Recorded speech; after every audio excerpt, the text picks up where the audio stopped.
Hello students, very good morning. सुबह के 5:30 बज चुके हैं और आपकी समझती ma'am again wifi study studios पे एक नया सेशन लेके आपके साथ यहाँ जुड़ रही है। तो चलो आज का अगर हम दिन की शुरुआत करें तो ब्लड रिलेशन की सॉल्विंग के साथ करेंगे, लेकिन ऑफ कोर्स एक थॉट जो आपको याद रखना है वो ये है कि the secret of getting ahead is getting started. मतलब अगर आप आगे बढ़ना चाहते हैं तो शुरुआत तो करनी पड़ेगी, और दिन की शुरुआत इस मेंटल एक्सरसाइज के साथ हो तो इससे बेहतर और इससे अच्छा क्या हो सकता है। क्योंकि आप जानते हैं फिजिकली फिट होना जितना जरूरी है उतना ही मेंटली फिट होना आज के टाइम में बहुत ज्यादा जरूरी है। एक बार फिजिकली हम अपने डिसबैलेंस को मैनेज कर सकते हैं, लेकिन अगर मेंटली हमारी फिटनेस कहीं भी गड़बड़ होती है तो वो हमारी पूरी लाइफ हैम्पर कर जाती है। तो बस इसी बात को ध्यान रखो और अपने दिन की शुरुआत अच्छे थॉट्स के साथ और दिन की शुरुआत अच्छे एक विचार के साथ या अच्छी बातों के साथ करो, और ये सोच के चलो कि नहीं हमें सिलेक्शन तो लेना ही है, लेकिन उसके लिए मेहनत पूरी करनी है। सारे के सारे एग्जामिनेशंस को टारगेट करते हुए ये क्लास डिजाइन की गई है, एंड आप समझते हैं बिल्कुल बहुत अच्छे से कि ब्लड रिलेशन एक ऐसा टॉपिक है जो आपके हर कॉम्पिटिटिव एग्जाम में पूछा जाता है। अब ब्लड रिलेशन के कितने तरीके के क्वेश्चन एक्चुअली पूछे जाते हैं, तो वो है 3। बिल्कुल एक होता है इंडिकेटिव टाइप, जिसको हम डायरेक्ट रिलेशन में या इंगित करके या इशारा करके बात करते हैं। दूसरा होता है कोडेड जिसमें आपको डॉलर के साइन, हैश के साइन, प्लस के साइन, माइनस के साइन से वेरियस इंडिकेशंस दिए जाते हैं। और तीसरा होता है आपका पजल फॉर्मेट। अब ये तो हो गए हमारे 3 फॉर्मेट्स। इसमें कॉमन क्या है जो हर एग्जाम में आए। इंडिकेटिव टाइप की बात करें, जो हमारा पहला टाइप है, या ये बोले कि जो डायरेक्टली आस्क्ड क्वेश्चन होते हैं, उसको हम एमटीएस में देखते हैं, मल्टीटास्किंग या एनटीपीसी कह लीजिए, या तो फिर एसएससी लेवल पे एग्जाम कह लीजिए, फूड कॉर्पोरेशन कह लीजिए, इस तरीके के एग्जाम में जो होता है वहाँ पे हम डायरेक्टली आस्क के क्वेश्चंस देखते हैं। वहीं अगर हम देखें तो पजल हमारा जो होता है वो सिर्फ और सिर्फ बैंकिंग स्ट्रक्चर, आरबीआई हो गया, एसबीआई हो गया, आरआरबी हो गया, तो उसमें कहीं ना कहीं प्रीलिम्स में, मेंस में इनका यूसेज देखा जाता है। लेकिन सेकेंड टाइप जो हमने बताया, दैट इज व्हाट, आपका कोडेड ब्लड रिलेशन, जिसमें आप साइन एंड सिंबल्स का यूज करते हो। ये एक कॉमनली ऐसा टॉपिक है जो आपके हर एग्जाम में पूछा जाता है। तो चले आज का डिस्कशन होगा इन्हीं के क्वेश्चंस पे बेस्ड और इन्हीं की प्रैक्टिस पे। प्रैक्टिस अच्छी होगी, कंसेप्ट सबसे पहले समझो। एक होता है फर्स्ट कैरेक्टर का सेकंड कैरेक्टर से, दैट मीन्स ये हो गया हमारा फर्स्ट कैरेक्टर, ये हो गया हमारा सेकंड कैरेक्टर। तो फर्स्ट कैरेक्टर से सेकंड कैरेक्टर के बीच जब हमें रिलेशन बताया जाता है तो उसको हम फर्स्ट टाइप कहते हैं, और यही हमारा दूसरा हो जाता है सेकंड कैरेक्टर का फर्स्ट कैरेक्टर से, दैट मीन्स ये सेकंड टाइप हो जाता है जब दूसरे का पहले से रिलेशन बताते हैं। बात सीधी है, बात बिल्कुल सीधी है, पहले से दूसरे का बताया जाएगा या दूसरे का पहले से बताया जाएगा। इन्हीं इंस्ट्रक्शंस को पढ़ना है और इस पे फिर पूछे गए क्वेश्चन को सॉल्व करना है। तो अब इन्हीं इंस्ट्रक्शंस को पढ़ेंगे और पूछे गए क्वेश्चन को सॉल्व करेंगे। कैसे करेंगे, क्या अप्रोच होगी, चलो ध्यान से देखो। सबसे पहले हम इंस्ट्रक्शन समझे तो a@b का मतलब है a is mother of b, a#b का मतलब है a is brother of b, a%b का मतलब है a is sister of b, a&b का मतलब है a is wife of b, $b का मतलब है a is son of b। यही चीज हिंदी में है, ए बी की माता है, ए बी का भाई है, ए बी की बहन है, ए बी की पत्नी है, या ए बी का बेटा है। दैट मीन्स सीधा सीधा फंडा कि आप हमेशा इंग्लिश और हिंदी जिसमें कंफर्टेबल है उसी में सॉल्व करेंगे। अब क्वेश्चन में हमसे एक इक्वेशन दी है, p@q $s%p। अब इसमें हमें बताना है how is r related to p, r p से किस प्रकार संबंधित है। तो अब r का p से संबंध बताना है, तो अगेन प्रॉब्लम वही समझो, जिसका रिलेशन पूछा है उसी का हम बताएंगे। गड़बड़ एग्जाम में आपकी तरफ से होती है कि आप पी का बताने लगते होता है, कभी इस चीज को नोटिस करना सॉल्व करते समय। तो हमेशा ध्यान रखो क्वेश्चन में जिसके बारे में पूछा है हम उसी के बारे में बताएंगे। दूसरी चीज, easiest way, bestest way and बहुत अच्छे से फैमिलियर वे क्वेश्चन को सॉल्व करने का is to draw the family tree. Family tree draw करना इसीलिए भी आसान और होता है सीधा, क्योंकि देखो जब हम किसी और के परिवार की बात करते हैं, फलाने की चाची, मामी या मौसी या माँ के भाई से ऐसे करें, कंफ्यूजन होता है। लेकिन वही अगर हम बोले कि मेरी चाची या मेरी मामी या मेरी माता जी के भाई या मेरे दादाजी, तो हम ज्यादा जल्दी कोरिलेट करते हैं।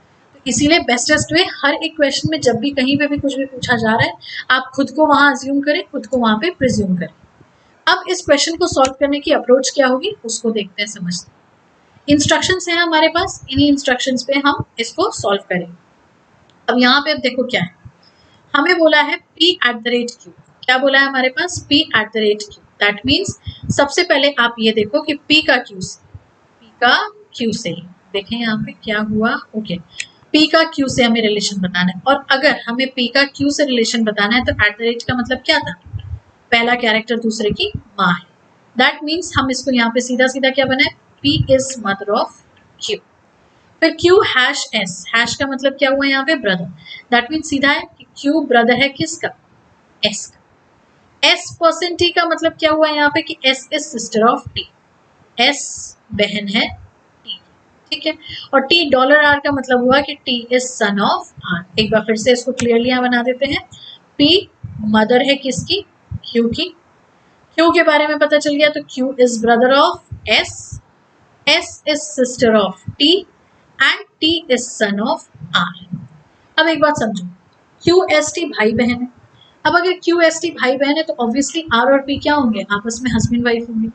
एक का जेंडर क्लियर है आपके पास, एक का जेंडर क्लियर नहीं है। पर जब हम ये कह रहे हैं कि हस्बैंड वाइफ होंगे और एक ऑलरेडी आपके पास मदर रिलेशन में है, मदर रिलेशन में है, दैट मीन्स फीमेल है, फीमेल है तो वाइफ हुई, वाइफ हुई तो आर क्या हो जाएगा, हस्बैंड हो जाएगा, मेल हो जाएगा। ऑब्वियस सी बात है यहाँ पे। तो ये ऑब्वियस रिलेशन के अकॉर्डिंग अगर हम चले तो हमारे पास क्वेश्चन का आंसर सीधा है, how is R related to P, तो R is husband of P, R P का पति है। बात समझ आई, इजी है, बहुत इजी है, आसानी से क्वेश्चन समझो और सॉल्व करो, सब समझ में आएगा। चलो दूसरा क्वेश्चन देखते हैं। अब यहाँ क्या हुआ, in which of the following expression show R is mother of P. अभी हमने क्या किया, इक्वेशन से रिलेशन निकाला, अब हम रिलेशन से इक्वेशन निकालेंगे। जब आप रिलेशन से इक्वेशन निकालोगे तो एक बात समझना, क्वेश्चन में हमें क्लियर करा कि हमें आर का जेंडर फीमेल ही चाहिए, क्योंकि हमें बताना है R is mother of P.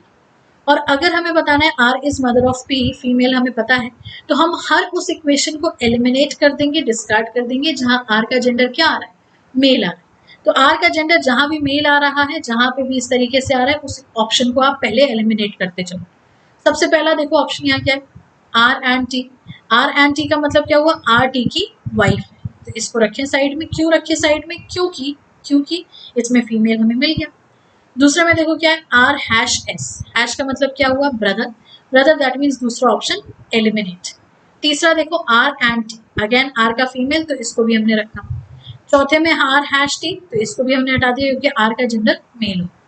अब नन ऑफ दीज है, लेकिन हमें चेक करने हैं हमारे ये दो ऑप्शंस।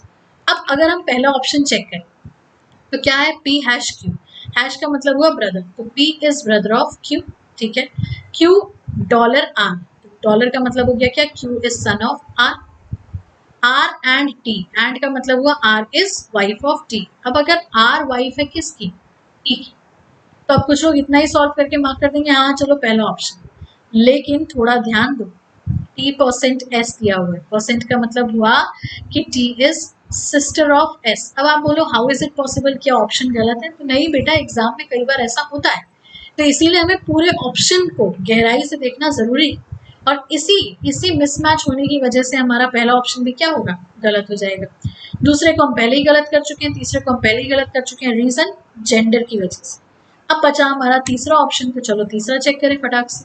अब फटाफट चेक अगर हम करते हैं तो yes, P is brother of Q, Q $R है तो Q is son of R, R and T है तो R is wife of T, and T hash S है, हैश का मतलब क्या हुआ, brother, that means T is brother of S। अब यहाँ पे जेंडर ये क्लियर होता है। अब अगर यहाँ पे जेंडर क्लियर होता है तो ऑब्वियसली आप ये बोलोगे कि option number 3 is the right answer. अब कुछ लोग ये बोलेंगे कि पहले वाले में ठीक है हमें T और S की गड़बड़ी दिख रही थी, लेकिन ये तो पता चल ही गया था कि R P की माँ है, तो क्यों हम इसको आंसर मार्क नहीं करते। तो बेटा देखो, जब फैमिली रिलेशन ही गड़बड़ है तो हम उसको आंसर क्यों कंसिडर करेंगे, इसीलिए इसी वजह से हमने ऑप्शन नंबर 1 को भी एलिमिनेट कर दिया था। बात समझ आई, चलो चेक करते हैं अगला ऑप्शन, अगला क्वेश्चन। अब इस अगले क्वेश्चन में देखो क्या है, अगेन एक इक्वेशन दी है और फिर किसी का रिलेशन बताना है। इंस्ट्रक्शंस यही है, इनमें कोई भी बदलाव नहीं। इक्वेशन को पढ़ेंगे और बताएंगे how is T related to R। अब इक्वेशन के अकॉर्डिंग देखो क्या है, P हैश Q, मतलब फिर वही बात, P is brother of Q, Q at the rate R, at the rate R का मतलब क्या हुआ, Q is mother of R, ठीक है। फिर इसके बाद आगे क्या बोला जा रहा है, R and S, R and S का मतलब हुआ R is wife of S, ठीक है। एंड S $T, $T का मतलब हो गया S is son of T.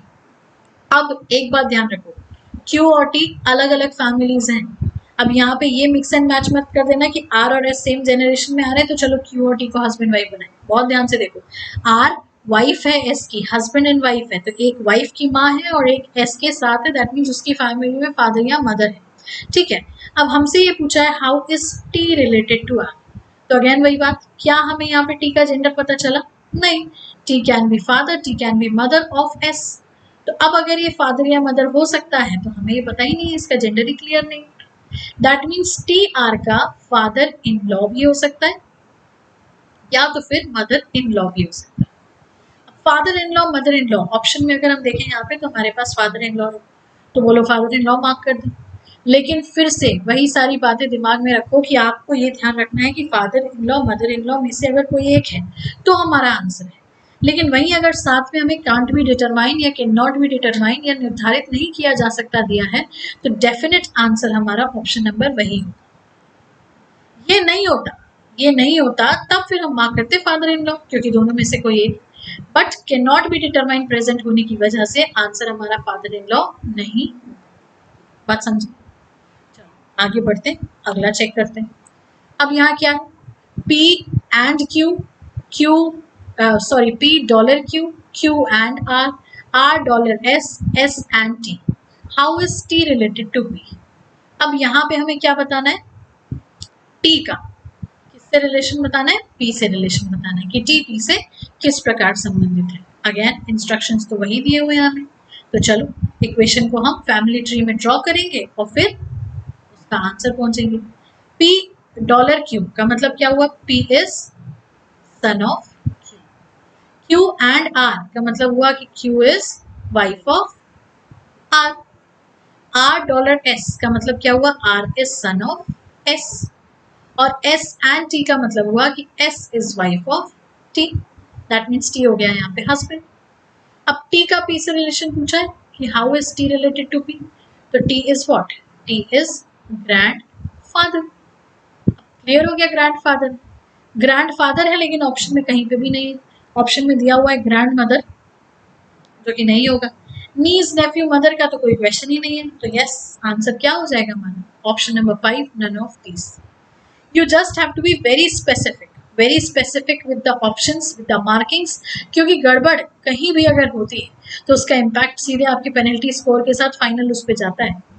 धीरे धीरे स्लोली अपने कंसेप्ट क्लियर करो, धीरे धीरे सारी की सारी चीजें क्लियर करो और फिर स्पीड की तरफ जाओ। देखो दो ही तरीके हैं, एक कंसेप्ट क्लियर करेंगे फिर स्पीड की तरफ हम भागेंगे।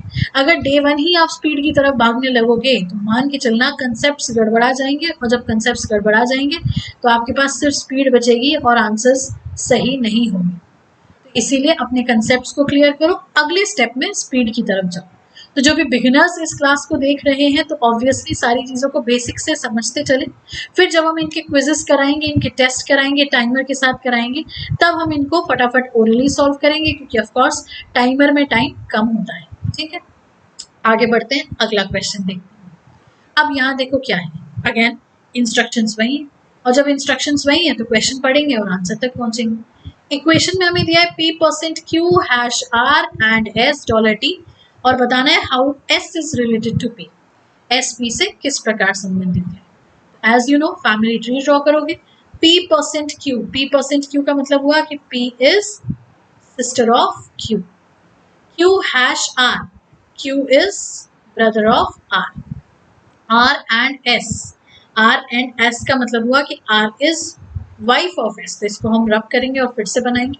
ठीक है, क्या था यहाँ पे, P is sister of Q, ठीक, Q हैश R का मतलब हुआ कि Q is brother of R and S का मतलब हुआ कि R is wife of S, तो S हस्बैंड हो गया, और ये प्रूफ भी हो जा रहा है क्योंकि S is son of T।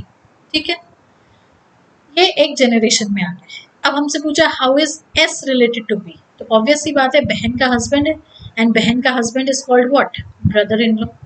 Brother in law option में है आपके पास, तो yes option number 2 is the right answer. Clear, तो ये 5 क्वेश्चन हो गए इन सेम इंस्ट्रक्शंस पे बेस्ड, और सेम क्लियरली सारा फंडा। अगर आपके पास सारा डेटा है तो क्वेश्चन पढ़ के आंसर तक पहुंचना कोई भी डिफिकल्ट टास्क नहीं है। क्लियर, आगे बढ़ते हैं, अगला क्वेश्चन देखते हैं। अब यहाँ देखिए क्या है इंस्ट्रक्शन, देखो क्वेश्चन वही है बेसिक सा, study the following instruction carefully and answer the questions given below. लेकिन अब अगर इन इंस्ट्रक्शंस पे थोड़ा हम ध्यान दें, तो अब P का Q से रिलेशन नहीं बताया है, अब Q का P से रिलेशन बताया है। मतलब जो शुरुआत में हमने बताया था कि पहले का दूसरे से बताया जाएगा या दूसरे का पहले से बताया जाएगा, तो यहाँ पे दूसरे का पहले से बताया जा रहा है।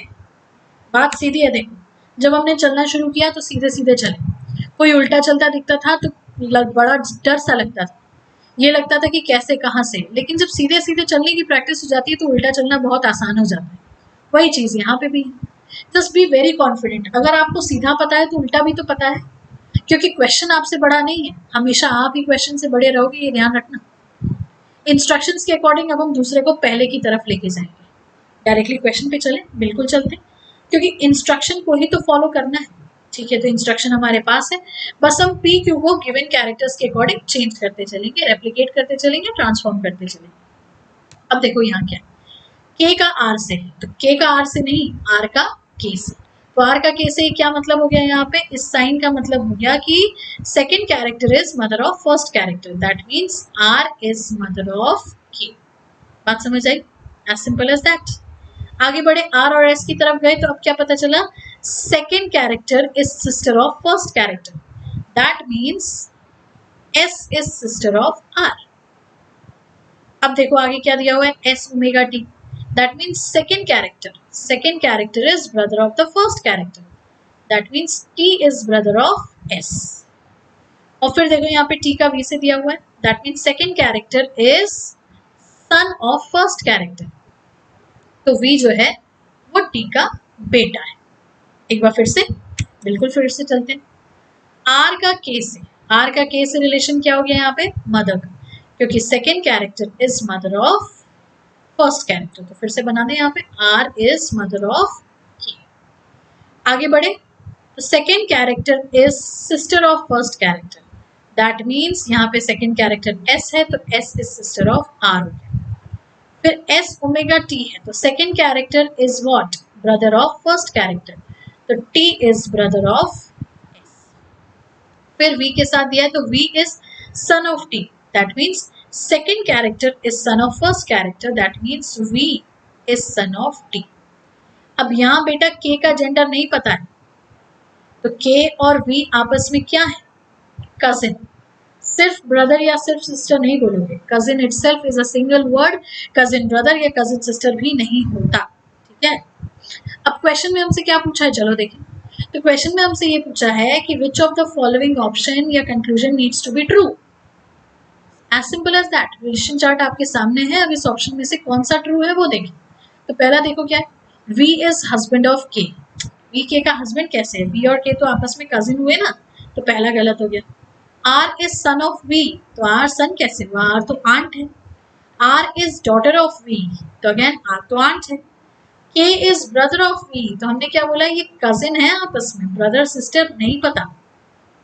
लेकिन वही अगर हम पांचवा देखें तो उसमें क्या है, V is Neiphiu of R, V is Neiphiu of R का मतलब क्या हुआ, V R का नेफ्यू है तो V T का बेटा है, दैट मीन्स आर के भाई का बेटा है, भाई का बेटा is definitely called what, nephew. So option number 5 is the right answer.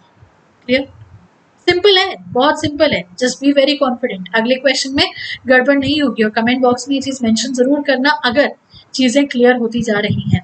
ठीक है, नंबर 7 देखो, सेम इंस्ट्रक्शंस हैं, तो सेम इंस्ट्रक्शंस में ज्यादा दिमाग नहीं लगाएंगे, सीधे क्वेश्चन की तरफ चलेंगे। अब हमें ये बताना है कि which of the option says कि C is paternal uncle of D, कि सी डी का चाचा है। क्या होता है, इक्वेशन से रिलेशन निकल के आता है, या रिलेशन से इक्वेशन, तो यहाँ हमें रिलेशन से इक्वेशन निकालनी है। अब एक चीज बहुत अच्छी सी बेसिक है, फर्स्ट कैरेक्टर का सेकंड से जब होता है तो पूरी की पूरी इक्वेशन में जो लास्ट में होता है, ध्यान से सुनना, पूरी की पूरी इक्वेशन में जो लास्ट कैरेक्टर होता है, जो लास्ट साइन होता है, जो लास्ट कैंडिडेट होता है, उसका जेंडर क्लियर नहीं होता। वही चीज यहाँ वाइस वर्सा होती है, जब हम सेकेंड कैरेक्टर का फर्स्ट से बताते हैं तो पूरी की पूरी इक्वेशन में जो फर्स्ट कैरेक्टर होता है उसका जेंडर मिसिंग होता है। क्लियर, अब यहाँ देखो, हमें पता है कि सी का बताना है तो सी का जेंडर क्लियर होना जरूरी है। पहले ऑप्शन में और दूसरे ऑप्शन में सी की पोजीशन जो है वो क्या है, सी की पोजीशन शुरुआत में फर्स्ट में दी हुई है, तो हम सबसे पहले इस ऑप्शन को एज इट इज एलिमिनेट करते हैं एज पर द पोजीशन। अब बचा तीसरा, चौथा और पांचवा। अब तीसरा, चौथा और पांचवा में अगर हम देखें यहाँ पे तो तीसरा ऑप्शन बहुत सिंपल होगा। डी से एल, एल से एन, एन से वी से सी नहीं जाना है, बल्कि एल से डी जाएंगे। तो सबसे पहले बीटा का मतलब क्या है कि second character is son of first, that means L is son of D. ठीक है, फिर एन का एल से तो N is son of L, ये हो गया। ठीक है, फिर वी की बात अगर हम एन से कर रहे हैं तो क्या हुआ है, V is mother of N, तो वी आ गई यहाँ पे एल की वाइफ। ठीक है, फिर सी के साथ क्या दिया हुआ है, C is brother of we. अब सी इज ब्रदर ऑफ वी, कुछ लोग बोलेंगे हाँ मिल गया, पर माय डियर स्टूडेंट, ये वी का भाई है, वी का भाई है, दैट मीन्स मामा होगा, मेटरनल अंकल होगा, ना कि पेटर्नल। माँ का भाई तो मामा कहलाएगा ना, चाचा थोड़ी कहलाएगा। तो ऑप्शन नंबर 3 भी हमारा आंसर नहीं। अब ऑप्शन नंबर 3 भी हमारा आंसर नहीं है, तो चलो ऑप्शन नंबर 4 देखेंगे। बिल्कुल देखेंगे। ऑप्शन नंबर 4 जब आप देखोगे तो पता क्या चलेगा, पहला, दूसरा और तीसरा कट चुका है, कैंसिल हो चुका है। यहाँ हमें पता चला एन का डी से, तो ये हो गया क्या, N is mother of D. ठीक है, वही बात हुई ना, पहले का दूसरे से नहीं, दूसरे का पहले से। ठीक, अब v का n से रिलेशन, तो v का n से रिलेशन क्या दिया हुआ है, v is daughter of n। अब v is daughter of n, ये हो गया। ठीक, अब आगे क्या है, यहाँ पे पता चला l का v से relation, so l is father of v, that means l आ गया यहाँ पे हस्बैंड ऑफ n। ठीक है, अब c is brother of l, अब c is brother of l, that means c और l आपस में भाई हो गए। अब हमें ये बताना था कि C इज पेटर्नल अंकल, मतलब फादर का भाई। सो अब यहाँ हमारे पास फादर का भाई हो रहा है, दैट मीन्स अब यहाँ जो रिलेशन निकल के आ रहा है वो रिलेशन निकल के आ रहा है चाचा का या पेटर्नल अंकल का। सो option number 4 is the right answer. बात समझ आई? प्रैक्टिस करोगे सारी चीजें क्लियर हो जाएंगी। आगे बढ़ते हैं, let's see the next one. Question number 8 में देखो क्या है। अब इंस्ट्रक्शंस तो वही है ना, तो इंस्ट्रक्शंस में परेशान होने की जरूरत नहीं है। अब अगेन जो हमने शुरुआत में क्वेश्चन नंबर 6 में देखा था वही हमें यहाँ करना है। इक्वेशन को सॉल्व करेंगे और सॉल्व करने के बाद बताएंगे कि कौन सा कंक्लूजन सही है या कौन सा आंसर निकल रहा है। एल का एम से रिलेशन नहीं होगा, बल्कि एम का एल से होगा। तो क्या पता चला, M is sister of L. क्या पता चल गया, M is sister of L. आगे बढ़े तो क्या है, एन का एम से, तो एन का एम से इसमें चला जाएगा किसमें, तो N is daughter of M. तो यहाँ पता चल गया N is daughter of M. बहुत ध्यान से करना, कॉन्सेंट्रेट करके कंफ्यूज नहीं होगा। एन का पी से देखें तो ओमेगा की तरफ जाएंगे तो क्या है, P is brother of N, तो ये हो गया आपका P is brother of N. फिर उसके बाद देखो तो ट्राइंगल लगा हुआ है, तो क्या पता चल गया यहाँ पे, Q is father of P.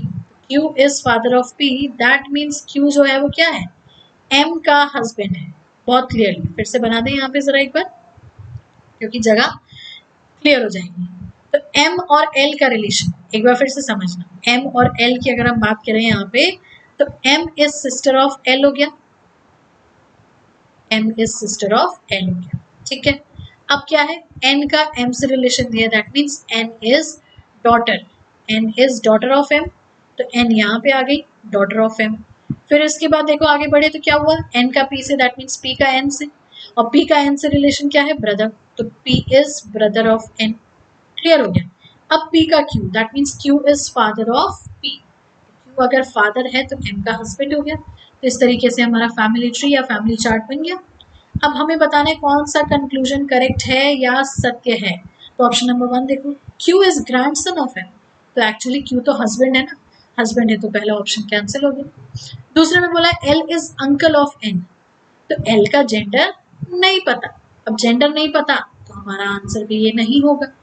तीसरा देखो क्या है, n is uncle of q, तो n q के अंकल नहीं है, n तो डॉटर है, तो ये भी गलत हो गया। q is knees of n, नीज कैसे हुआ, q तो फादर है, तो ये भी गलत हो गया। तो बचा क्या हमारे पास, q is husband of m, option number 5। देखो हमने यहाँ पे 1 बाय 1 सारे के सारे ऑप्शंस आपको चेक करके बताए हैं, लेकिन आप एक बार जब आप फैमिली ट्री ड्रॉ कर लेते हो तो आप ऑप्शंस को फटाफट किसी लाइन में ऑर्डर में पढ़ने की जरूरत नहीं है, बस देखो कौन सा आंसर है, मार्क करो, आगे बढ़ो। समझे? नेक्स्ट चेक करते हैं। अब क्या है यहाँ पे, अगेन फिर वही बात बोलोगे, इक्वेशन तो सेम है, फिर अलग क्या है, इक्वेशन सेम है लेकिन ऑप्शंस अलग हैं, ऑप्शंस अलग हैं। ठीक है, तो इस इक्वेशन को फिर से एक बार ड्रॉ करते हैं हम लोग। इन्हीं इंस्ट्रक्शंस पे बेस्ड। अब क्या हमसे बोला है, एम का एल से रिलेशन, तो M is sister of L, M is sister of L. N is daughter of M, तो N is daughter of M. फिर पी का एन से रिलेशन बोला है, तो क्या बोला है, P is brother of N, P is brother of N. Q is father of P, तो यहाँ पे आ गया ये हस्बैंड को मान। अब कौन सा कंक्लूजन सही है ऑप्शन के अकॉर्डिंग देखिए। S is brother of P, ये बताओ एस कहाँ है ही नहीं हमारे पास, कैंसिल हो गया ये।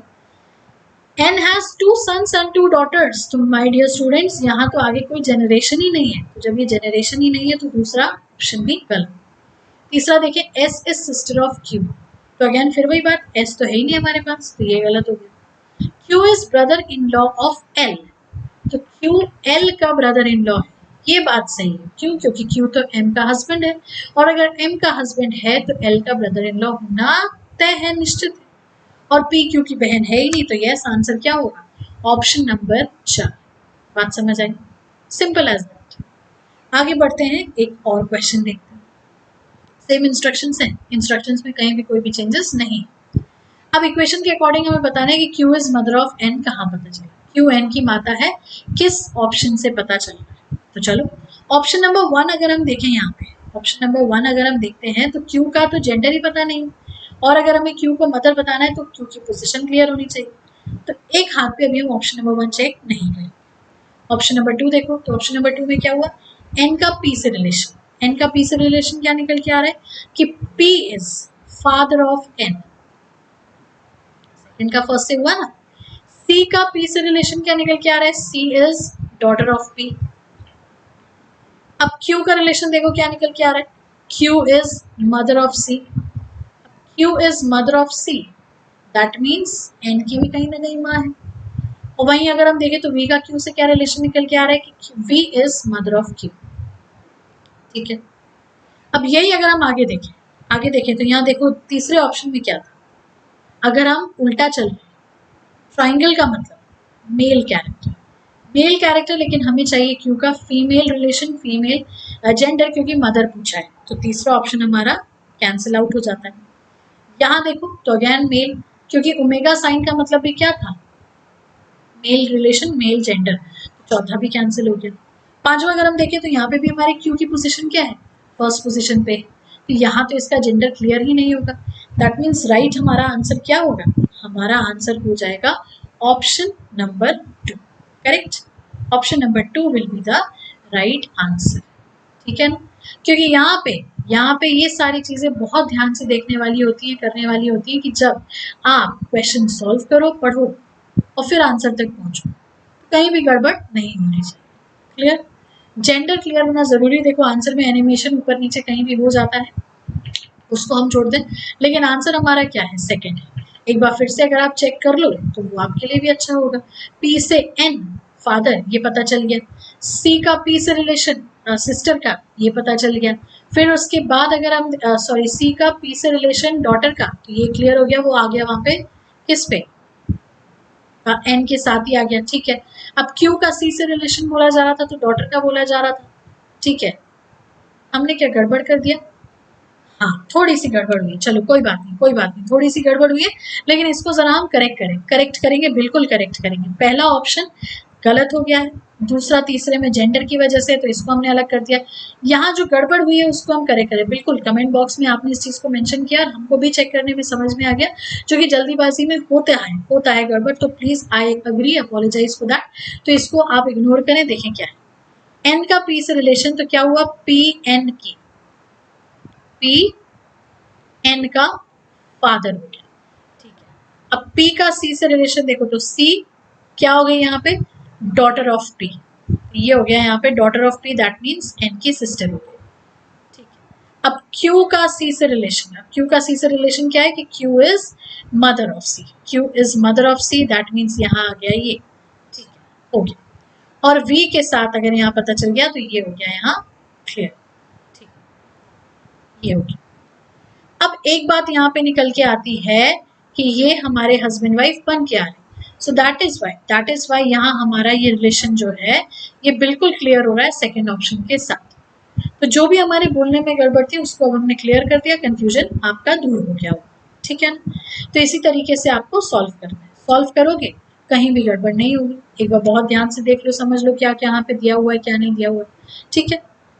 आगे बढ़े, आगे बढ़ेंगे, अगले टॉपिक की तरफ चलेंगे, लेकिन वो होगा अगली क्लास में, बिल्कुल अगली क्लास में, क्योंकि इसी तरीके से प्रैक्टिस और इसी तरीके से सारी की सारी चीज़ों को आपको लेके चलना है, कंसेप्ट्स क्लियर करते चलना है। और सुबह 5:30 बजे का टाइम थोड़ा सा ऑड है, लेकिन यस, जैसे फिजिकल एक्सरसाइज इज जरूरी, mental exercise is as well as जरूरी। तो बस इसी तरीके से अगले क्लास में आपसे मुलाकात होगी अगले कुछ एक टॉपिक के साथ, जो कि आपके सारे कॉम्पिटिटिव एग्जामिनेशंस में हेल्प करेगा और सारी की सारी प्रॉब्लम्स को सॉल्व करेगा। So that's all for now. Thank you and yes, keep on practicing, keep on following Wi-Fi Study and Academy, क्योंकि आपकी तैयारी इन्हीं के बिना अधूरी, ठीक है। So see you all tomorrow at 5:30. That's all for now. Thank you so much.